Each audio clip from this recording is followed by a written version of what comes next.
cuanto a óxido nítrico. Y finalmente vamos a tener una sección de preguntas y respuestas. Lo primero para comenzar esta sesión es que deben estar advertidos que esta sesión va a estar siendo grabada, será grabada con el objetivo de incrementar la difusión de este evento y para utilizarlo en capacitaciones posteriores dentro de la organización, así también como su eventual difusión con fines comerciales y o publicitarios.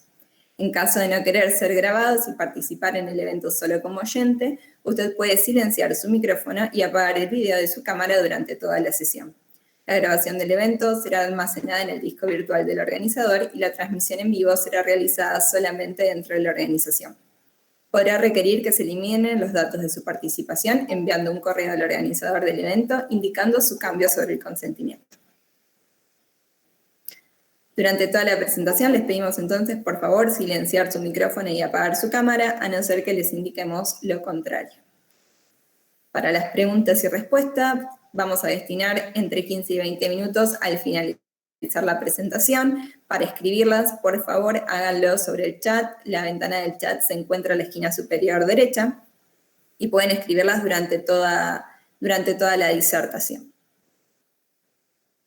Nuestros presentadores del día de hoy son la doctora Liliana Roldán, ella es directora de la carrera de especialista en neonatología en la UBA, es médica de planta de neonatología del Hospital Fernández y coordinadora de neonatología del Sanatorio Anchorena.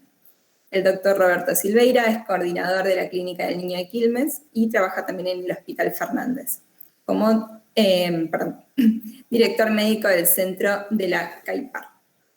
Y finalmente Juan Pablo Rey, él es jefe de productos de gases especiales y mezclas hospitalarias dentro de Liquid Healthcare. Les dejo entonces primero con la doctora Roldán para que nos dé sus palabras sobre lo que se espera de este evento. Doctora, el micrófono.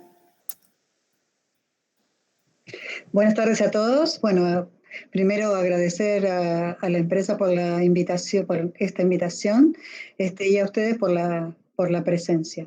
Nosotros hemos dividido esta presentación en dos momentos. Inicialmente el doctor Silveira se va a referir a hipertensión pulmonar, va a hacer una breve reseña y repaso sobre hipertensión pulmonar, y en un segundo momento nos vamos a concentrar específicamente en la utilización del óxido nítrico inhalado en los usos clásicos y en otros que son un poco más controvertidos, pero que también se están utilizando. Así que lo dejo a Roberto en línea como para que comience su presentación. Bueno, muchísimas gracias por la invitación y también por la participación. Y bueno, vamos a arrancar con la presentación. Como decía Liliana, la idea es tener como un aspecto general de lo que es la hipertensión pulmonar, cómo se comienza con su tratamiento, con el uso que ya todos conocemos y después hacer hincapié en lo que ella decía. Bueno, la siguiente, por favor. Belén.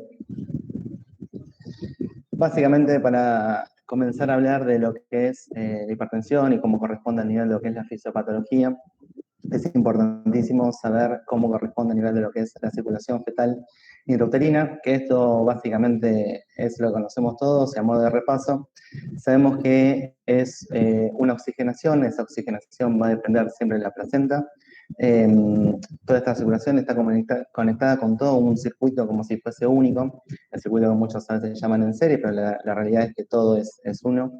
La placenta es el intercambio de oxígeno y de los desechos y demás, y después hay un par de puntos importantes en que hay una conexión de que esto se haga en una forma de un circuito solo, que hay dos formas. Uno es el foramen oval y otro es el ductus arterioso persistente. Belén pasa que sigue, que está la figura más agrandada, que este ductus lo que hace es una conexión de lo que es la arteria pulmonar junto con la arteria aorta, y eso después lo vamos a ver por qué es tan importante en lo que es la fisiología y obviamente en lo que es la fisiopatología de hipertensión pulmonar. La siguiente, por favor. Esto es a modo simplemente de repaso de la saturación que nosotros tenemos, más que nada lo que es la presión parcial de oxígeno intrauterina, que básicamente es muy baja con respecto a lo que es al nacimiento. Tenemos valores máximos que es entre 30 a 35 milímetros de mercurio. Entonces, por eso también cuando nosotros hacemos algún tipo de reanimación fetal, y cuando hacemos la expectativa de cuánto tiene que saturar el bebé al minuto de vida y demás, las saturaciones son mucho más bajas, porque la oxigenación que tiene intrauterina es baja. La siguiente, por favor, Belén. Y esta poca cantidad de oxígeno que tiene a nivel intrauterino es muy importante tanto para lo que es el desarrollo vascular, tisular, además de lo que es eritropoyesis, apoptosis, y además que el oxígeno va a ser un morfógeno importantísimo, fetal, indispensable. La siguiente, por favor.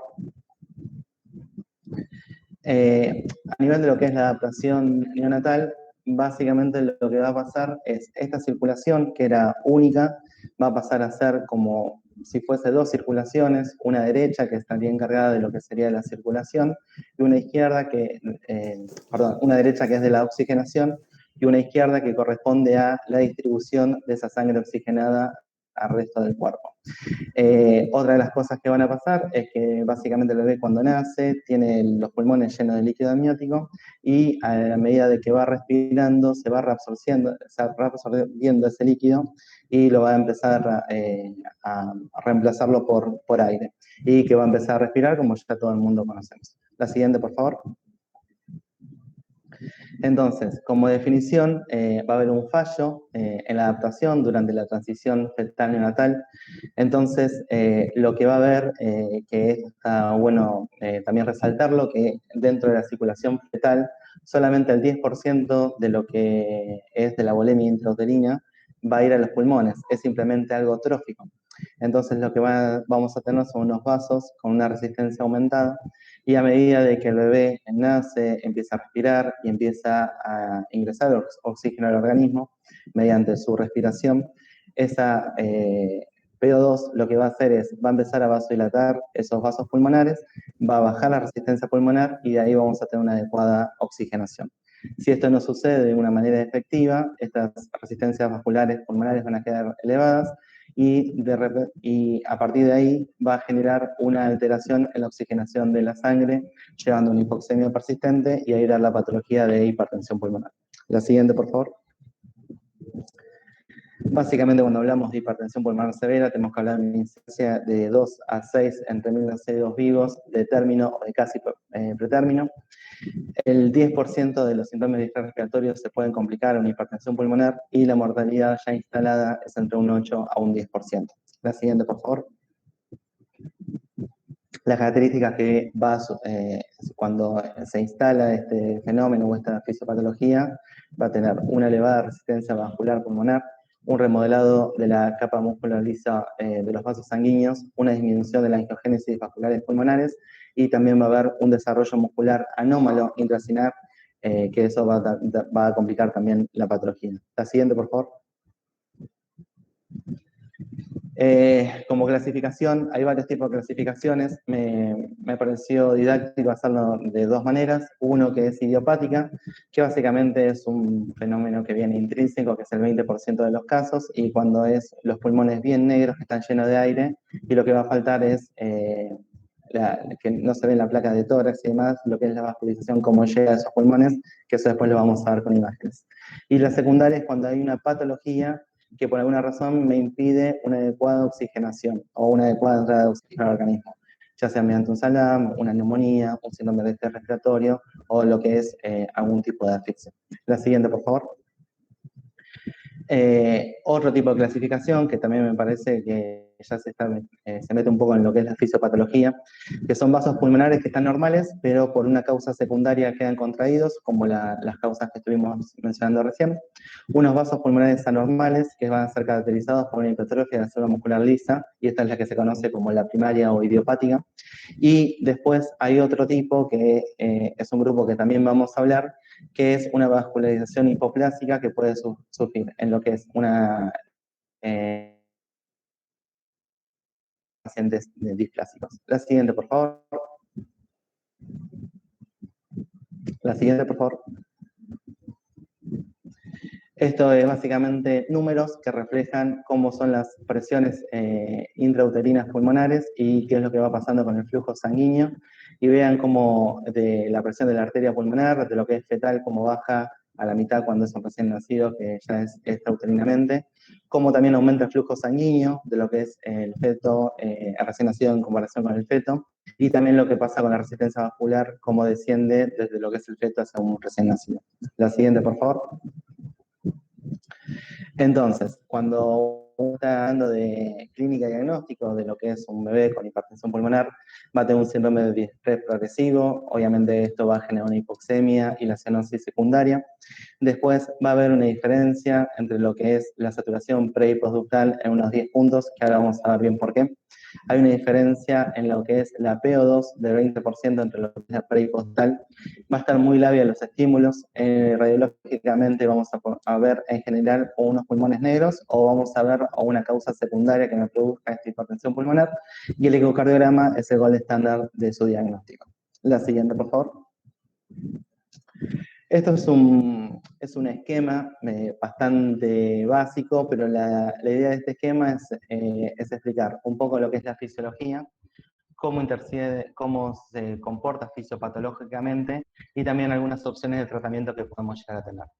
De lo que ven a su izquierda la diapo, que es el ventrículo derecho, de ahí va a llegar toda la sangre que va a estar de desecho, que llega al corazón, y mediante la arteria pulmonar va a generar una oxigenación de esa sangre, ahí genera el intercambio gaseoso para la oxigenación de la misma y la eliminación del dióxido de carbono.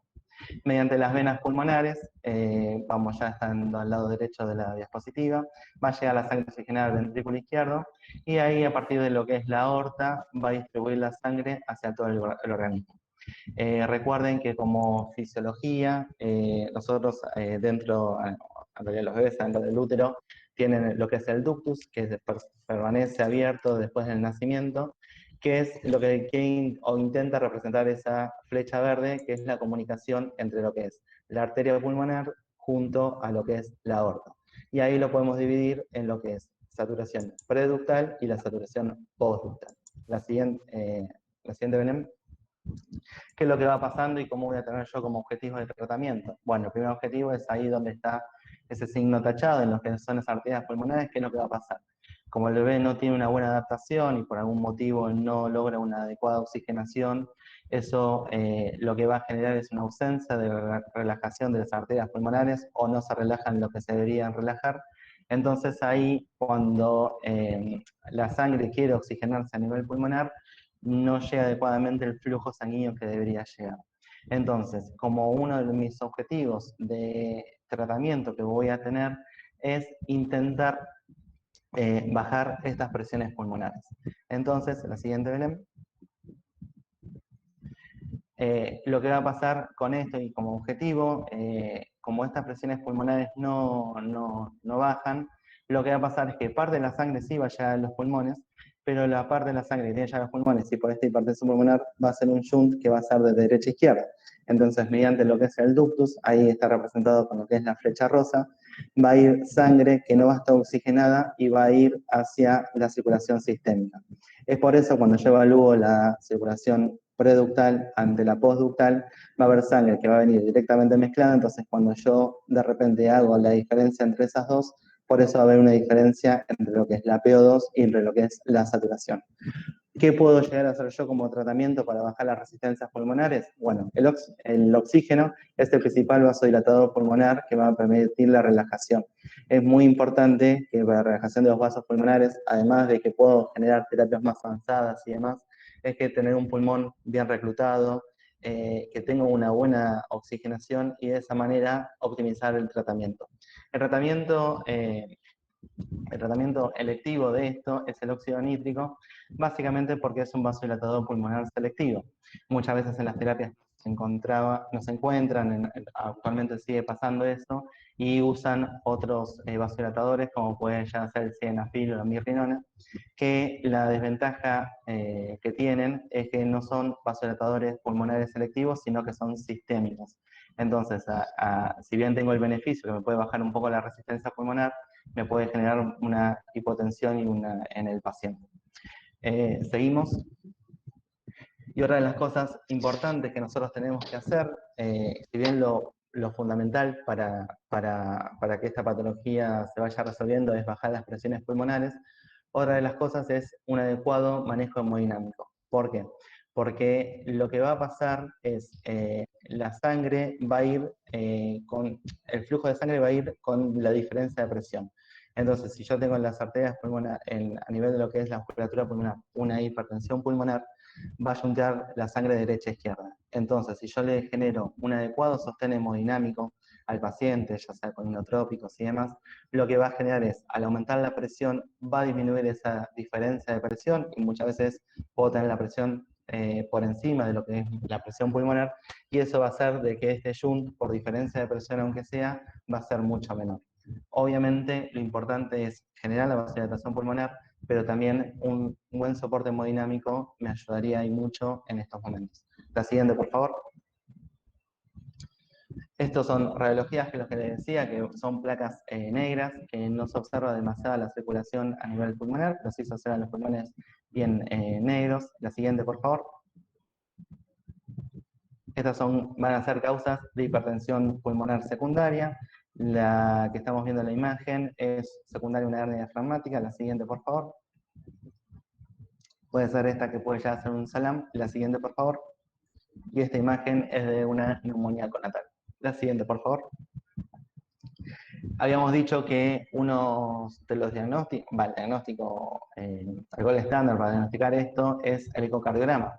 ¿Qué va pasando? Observen, siempre lo que pasó durante la vía intrauterina es que el ventrículo derecho estaba expuesto a presiones muy elevadas, como ya estuvimos hablando durante toda la charla. Y el ventrículo izquierdo está expuesto a lo que son las presiones correspondientes a la placenta, que es de baja resistencia. Eso es lo que ven ahí, y lo que se ve esquemáticamente es lo que es el tabique interventricular y qué es lo que va pasando. En general está corrido más a la derecha, entonces cuando empieza este fenómeno de hipertensión pulmonar, lo que va pasando con el tabique es como que se va desplazando hacia lo que es el ventrículo izquierdo. Y eso es lo que uno puede ver en el ecocardiograma. La siguiente, por favor. Y acá se ve claramente cómo el ventrículo derecho es mucho más grande que el ventrículo derecho. Lo tenemos de vista superior y un corte sagital. Y lo que observamos es cómo, no solamente cómo colapsa, sino el grado de hipertensión pulmonar que tiene, sino que también cómo se comprime el ventrículo izquierdo y cómo lo hace, esto que hace, que el ventrículo izquierdo tenga menos precarga. Y esto también hace de que el ventrículo izquierdo también en algún momento pueda claudicar, que es la complicación final, y es porque la mortalidad se da en estos bebés, por la claudicación de lo que es el ventrículo izquierdo. Lo siguiente, por favor. Entonces, como medidas generales siempre se hace una restricción hídrica para mantener una adecuada volemia y además que nos permita realizar distintos tipos de terapéuticas. El tema de lo que es de sedación y reducir estímulos dolorosos, se sabe que el dolor y distintos estímulos lo que hacen es generar una vasoconstricción pulmonar.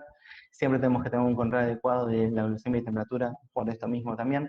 Y específicamente a nivel pulmón tenemos un adecuado reclutamiento pulmonar, como les decía recién. Obviamente es fundamental la vasodilatación pulmonar, como estuvimos ya charlando, el soporte hemodinámico, y ante fracaso de eso podemos utilizar lo que es el ECMO, que hay centros especializados que hacen, que es básicamente una circulación extracorpórea, donde lo que oxigena es fuera del cuerpo del bebé, pero bueno, eso sería para otro momento, otra charla.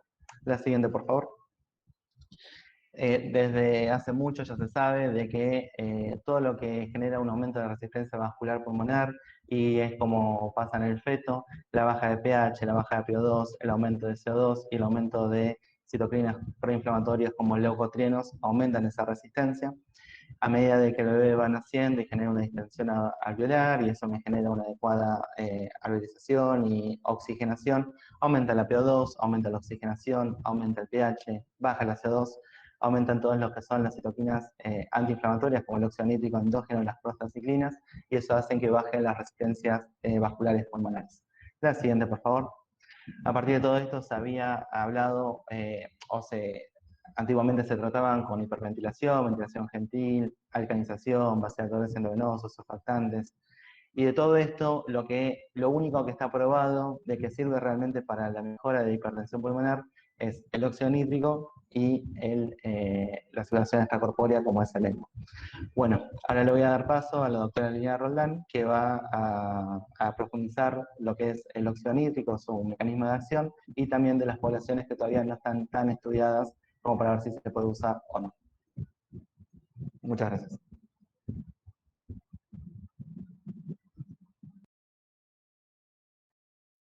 Lili, tienes Sí, hola. Bueno, muchas gracias. Sí, realmente, como dije al principio, nos parecía importante hacer como un repaso de hipertensión pulmonar eh, para poder después introducirnos en el tema de óxido nítrico inhalado. Sabemos que el óxido nítrico es una molécula biológicamente activa, tiene muchísimas, o sea, múltiples acciones, de las cuales obviamente para nosotros una de las más importantes es su acción como vasodilatador.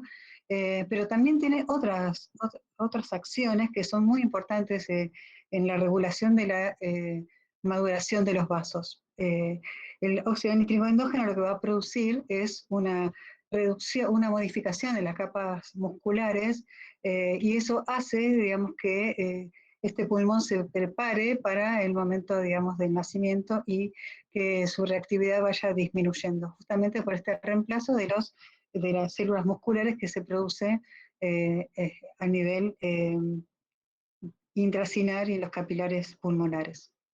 Siguiente. Bien.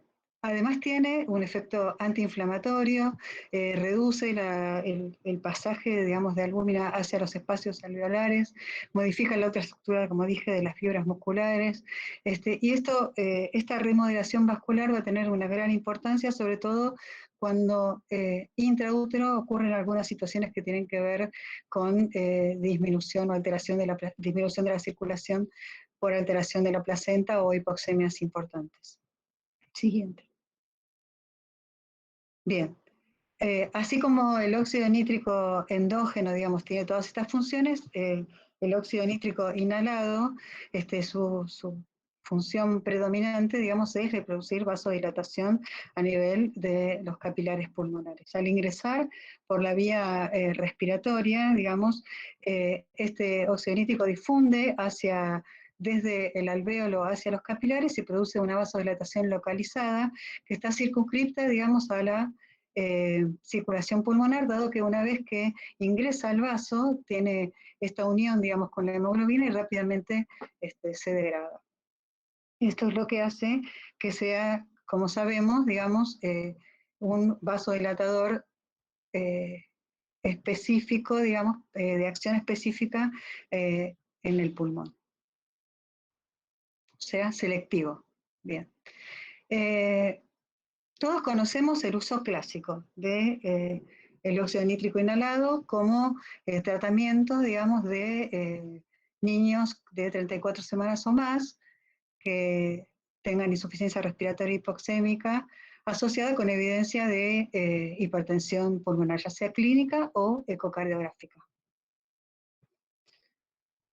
Y dada esa efectividad comprobada, digamos, en ese tratamiento específico, es que se ha también tratado de utilizar, se ha investigado, digamos, su utilización en otras patologías que ya vamos a desarrollar. Siguiente. Bien. ¿En qué se basa, digamos, el tratamiento de la hipertensión pulmonar con óxido nítrico? Bueno, justamente en eso, en esa función de producir vasodilatación selectiva y mejorar la relación de BQ, la ventilación-perfusión a nivel pulmonar, y al disminuir la resistencia vascular pulmonar, produce cierta mejoría en la función del ventrículo derecho.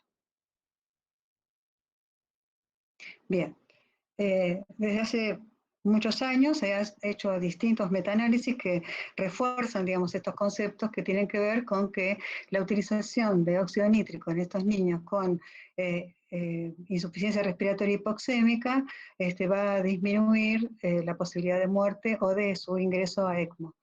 Y también, digamos, repetidamente, hay múltiples estudios que demuestran que no, no mejora específicamente, digamos, la evolución de la hernia diafragmática, aunque, digamos, no es que no se recomienda su utilización, sino que simplemente no, no se recomienda que se lo utilice de rutina, ¿tá? Sino específicamente, digamos, en algunos casos. Bien, esto, digamos, basados en todos estos metaanálisis, hay recomendaciones que son las específicas para óxido nítrico, como es la administración a niños de 34 semanas o más, o mayores de 34 semanas, con una indicación específica que es utilizando el índice de oxigenación, que relaciona la presión media de la vía aérea y la FiO2 que estamos administrando con la oxigenación del paciente. Utilizarlo como rescate temprano, ¿sí? Siguiente. No, digamos, sería una indicación de rutina para la hernia diafragmática. Y esta regla, digamos, que nosotros llamamos de 20-20-20, o sea, índice de oxigenación de 20, utilizando inicialmente 20 partes por millón para lograr una mejora de la saturación en 20%. Siguiente. Y una vez que iniciamos la administración de óxido nítrico, evaluar la respuesta del paciente en los siguientes 30 a 60 minutos. Todas estas son recomendaciones, digamos, 1A, y es la forma de utilización clásica del óxido nítrico. Siguiente. Aquí consideramos pacientes respondedores. Consideramos pacientes respondedores aquellos que tienen una mejoría de la saturación de 20% o que aumentan en 20 milímetros de mercurio su PO2 postductal o alcanzan por lo menos una PO2 de 60. Habitualmente, digamos, si el paciente no tiene una respuesta positiva basada en estos parámetros en las siguientes 2 horas, hay grupos que recomiendan o que utilizan dosis más elevadas de óxido nítrico, pero una vez que uno ya considera que el paciente es un no respondedor, lo que se recomienda es hacer el destete y suspender. Bien, el destete de óxido nítrico inicia con la disminución de la fracción inspirada de oxígeno hasta por lo menos 60, y recién ahí es donde uno empieza a disminuir la administración de óxido nítrico. Se puede disminuir en un 50% la dosis, digamos, en forma progresiva y más o menos rápida, o sea, va a pasar de 20 partes por millón a 10, de 10 a 5, y luego desde ese valor, desde 5, la recomendación es ir haciendo un destete mucho más progresivo, o sea, bajar una parte por millón lentamente, porque a veces si uno hace este procedimiento rápidamente puede producirse efecto rebote. Y finalmente, digamos, cuando se llega a una parte por millón, ahí ya con todo recaudo, digamos, se puede pasar a la suspensión. Siguiente.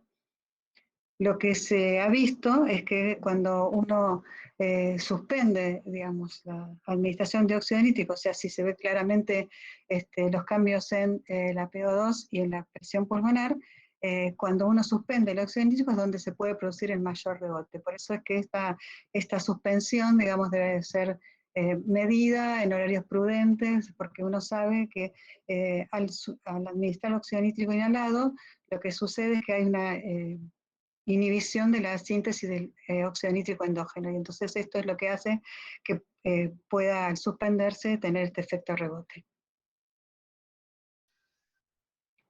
Bien, los pacientes respondedores en ese momento pueden tener lo que nosotros denominamos un rebote, y puede significar que debamos reiniciar la administración de óxido nítrico nuevamente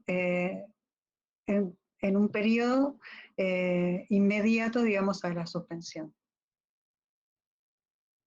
Esto mismo, digamos, puede ocurrir con los no respondedores. A pesar de que el paciente no haya respondido a la administración de óxido nítrico, al suspenderlo puede tener un rebote por la misma, un agravamiento, digamos, por la misma razón.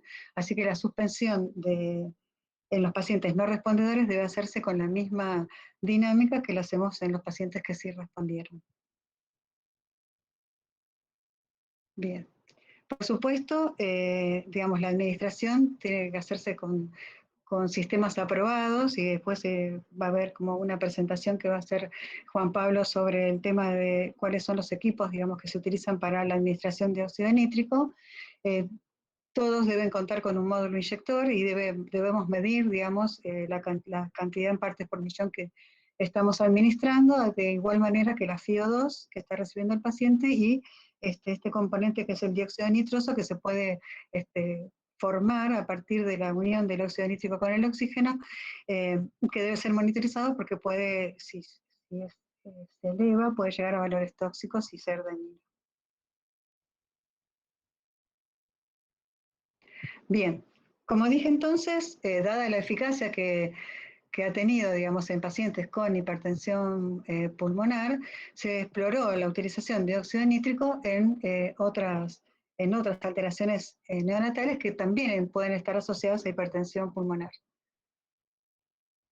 Y en esto, digamos, hay esta revisión del año 2020 que hace como una búsqueda sobre todos estos otros usos que se plantearon y que se estudiaron asociados, digamos, a estas alteraciones de hipertensión pulmonar en otras patologías. Siguiente. Bien.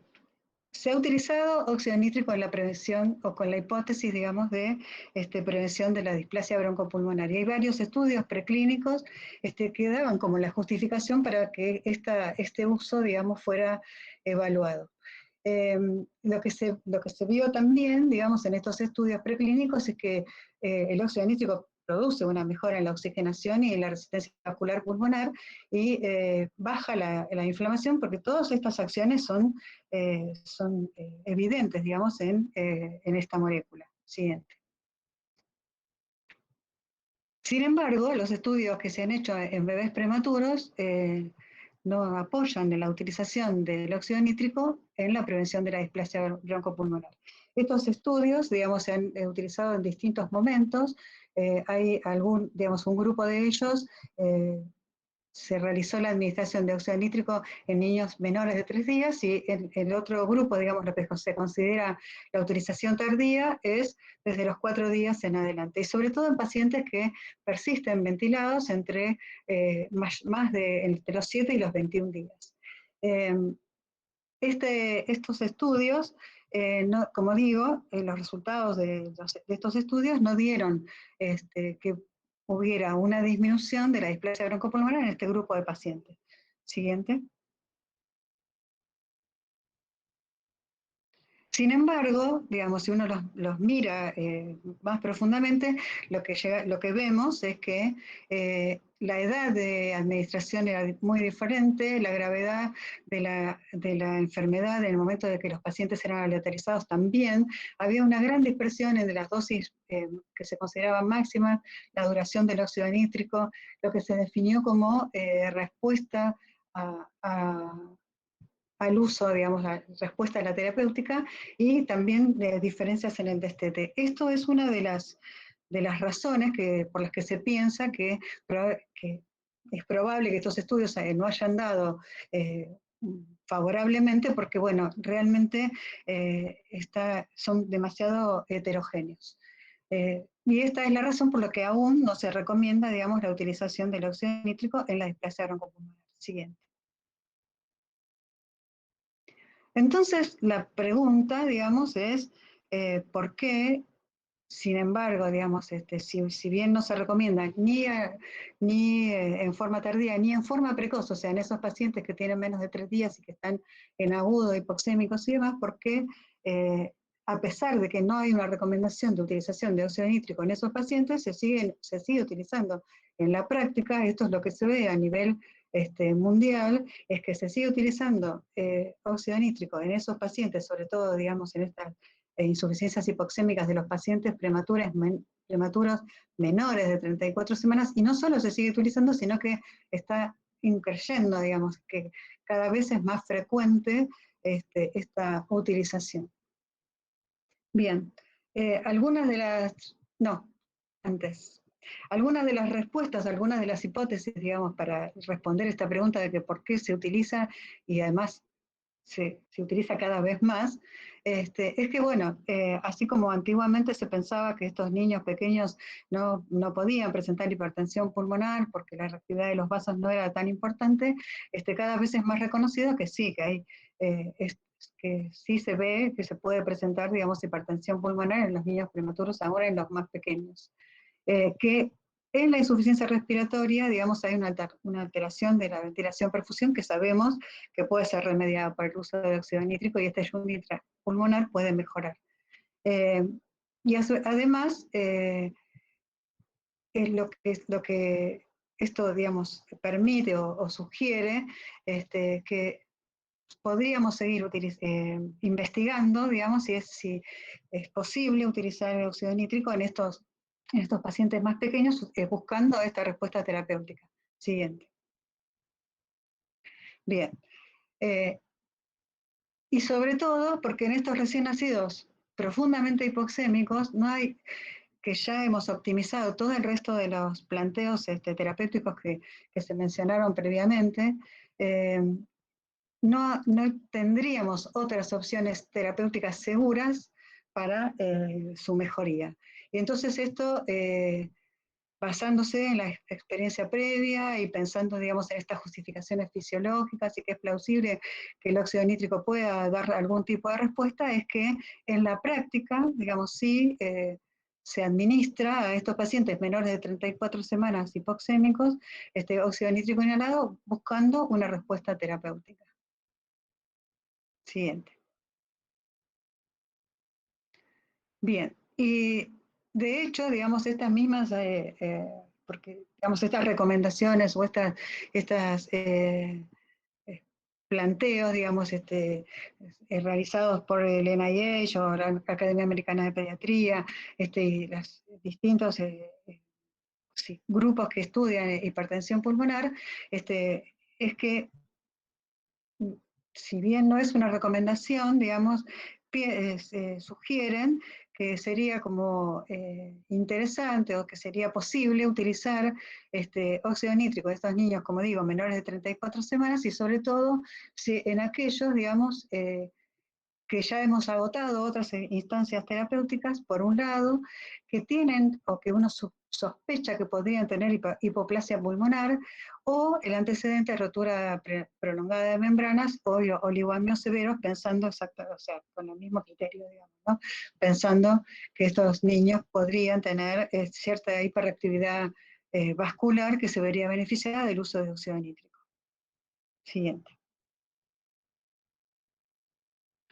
El otro uso no tan convencional, digamos, es la administración de óxido nítrico de las hipertensiones pulmonares secundarias a displasia broncopulmonar. Eso también, digamos, en los últimos años hemos visto que los niños con displasia broncopulmonar, un 14-18%, y en algunos grupos se sugieren que un 25% de estos pacientes pueden desarrollar hipertensión pulmonar, quizás no inmediatamente, pero sí, digamos, a largo plazo es algo que puede presentarse en ellos. También, digamos, se han hecho trabajos con administración de óxido nítrico en estos grupos. En verdad, los modelos preclínicos también daban como esta posibilidad, digamos, de que el óxido nítrico podría ser un tratamiento adecuado, pero no pasó, digamos, al igual que en la prevención de displasia broncopulmonar, no sucedió, digamos, en los estudios con pacientes. Siguiente. Siguiente.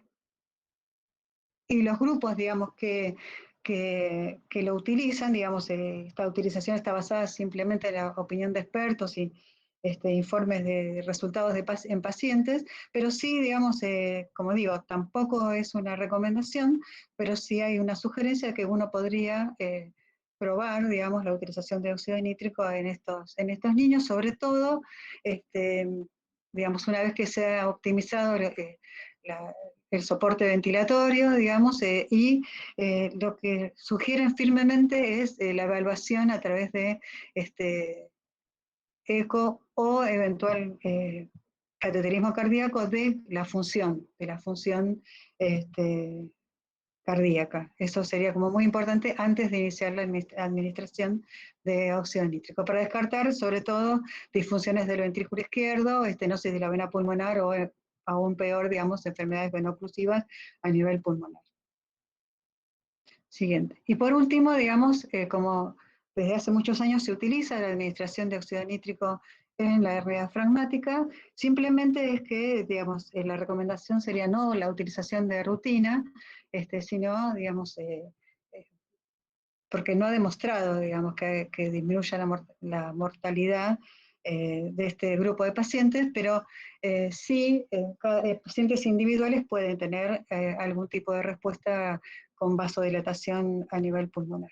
Y hay varios estudios que han demostrado que la presencia, digamos, de hipertensión pulmonar en el postoperatorio sí es realmente favorable la utilización del óxido nítrico.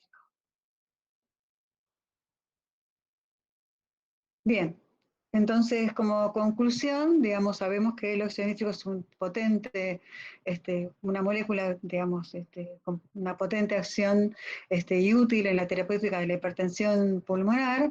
Hay otros usos, digamos, no autorizados en la administración de óxido nítrico, pero que sí están sugeridos y que evidentemente van a requerir o requieren que sigamos evaluando, digamos, la posibilidad del óxido nítrico como terapéutica en esas otras patologías.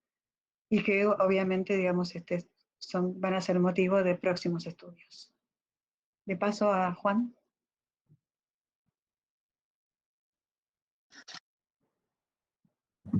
Muy bien. Buenas tardes a todos y gracias por su presencia esta tarde. Agradeciendo, por supuesto, en nombre de Air Liquide a la doctora Ariana Roldán y al doctor Roberto Silveira por la presentación.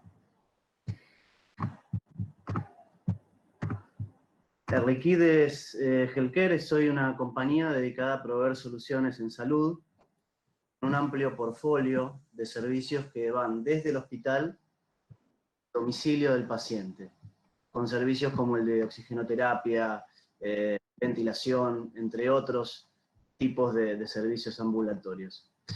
De esta manera nos encontramos presentes en todo el circuito de salud, prevención, diagnóstico, tratamiento y servicio de cuidados domiciliarios también.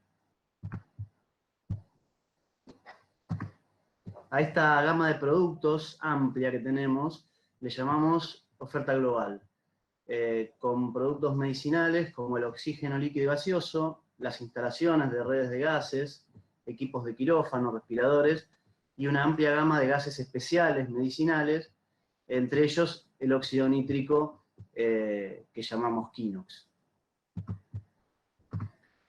Air Liquide Argentina dispone de 25 sites a lo largo y ancho del país, con un servicio logístico de alcance nacional.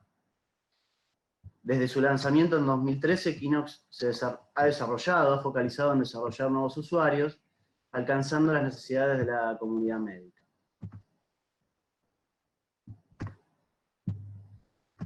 En cuanto al servicio de Quinox, como sabemos, el producto que utilizamos es óxido nítrico inhalado en 450 partes por millón, un vasodilatador pulmonar selectivo desarrollado por el grupo Air Liquide, encontrándose hoy presente en las principales neonatologías, pediatrías y unidades quirúrgicas de todo el país, registrando en 2020 más de 1.600 pacientes tratados según el campo de aplicación.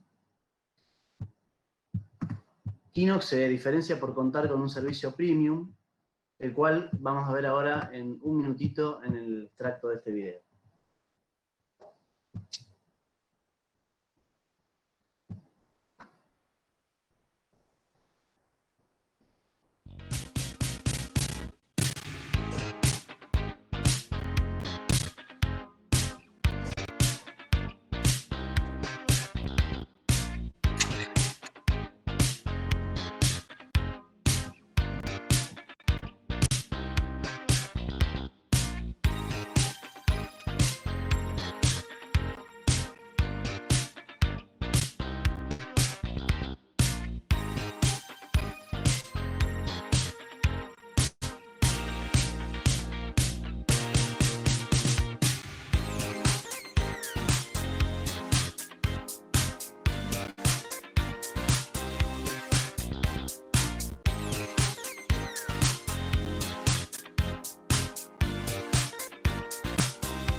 Les pido un segundo para que termine de cargar el video y continuamos. Lo pongo desde un poquito más adelante, así se engancha bien.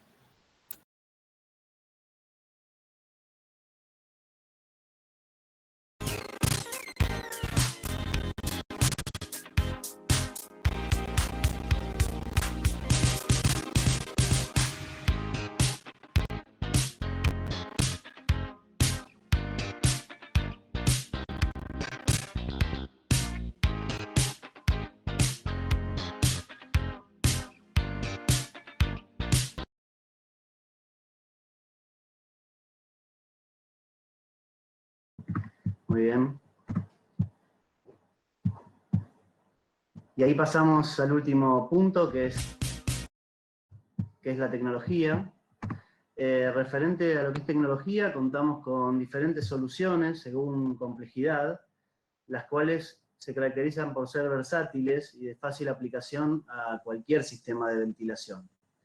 De manera de poder profundizar la información acerca de estos equipos, vamos a compartir con ustedes vía web, o también están los accesos en nuestra página de internet, para poder completar esta información con unos instructivos de trainings y capacitación según tecnología.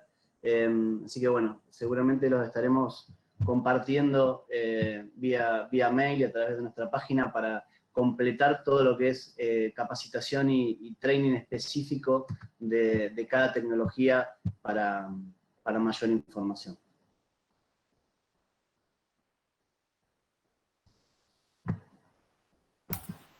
Bueno, ahora sí, si les parece, comenzamos con la sección de preguntas y respuestas. Veo que hay 2 personas que tienen levantada la mano. Les pido que si tienen preguntas las escriban en el chat, o si por tienen algún inconveniente en escribirlo en el chat, luego de que leamos las que están, pueden abrir el micrófono y consultarlas. Bueno, comienzo entonces. Tenemos un comentario para la doctora Roldán, que dice que los estudios de Kinsella indican que se puede usar el óxido nítrico en prematuros como última opción. Sí, el siguiente comentario también es de Libert. Sí, es un poco lo que queríamos transmitir en la charla, digamos. No es una recomendación 1A. Las recomendaciones 1A restringen la utilización del óxido nítrico a prematuros de 34 semanas o más en insuficiencia respiratoria hipoxémica. El resto de los usos está como resumido, digamos, en una de las diapos que yo presenté, que es al no tener otro recurso, digamos, de tratamiento, digamos, y en seguridad, entonces se puede, es lo mismo que dice Kinsella y lo mismo que se refleja, digamos, en el análisis Cochrane, digamos, se puede utilizar en esas instancias porque no contamos con otras terapéuticas